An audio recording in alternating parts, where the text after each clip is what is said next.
Welcome to the Scorch.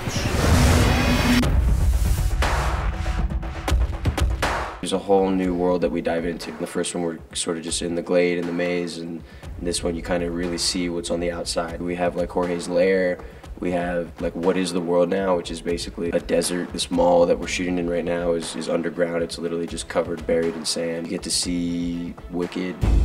Whose side are you on? The types of scenes are so different than the first movie. In terms of the cranks, it's about being scared and locked in these dark places with just flashlights.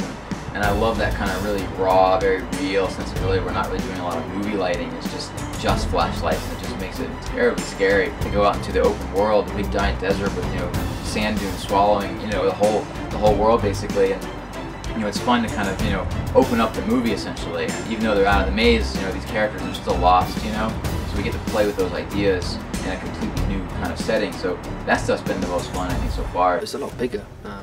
And being on the sand dunes and just seeing the light going down, and it's quite spectacular. The general aesthetic of the whole film is very different looking. It's not as green, it's very dark, it's very smoky.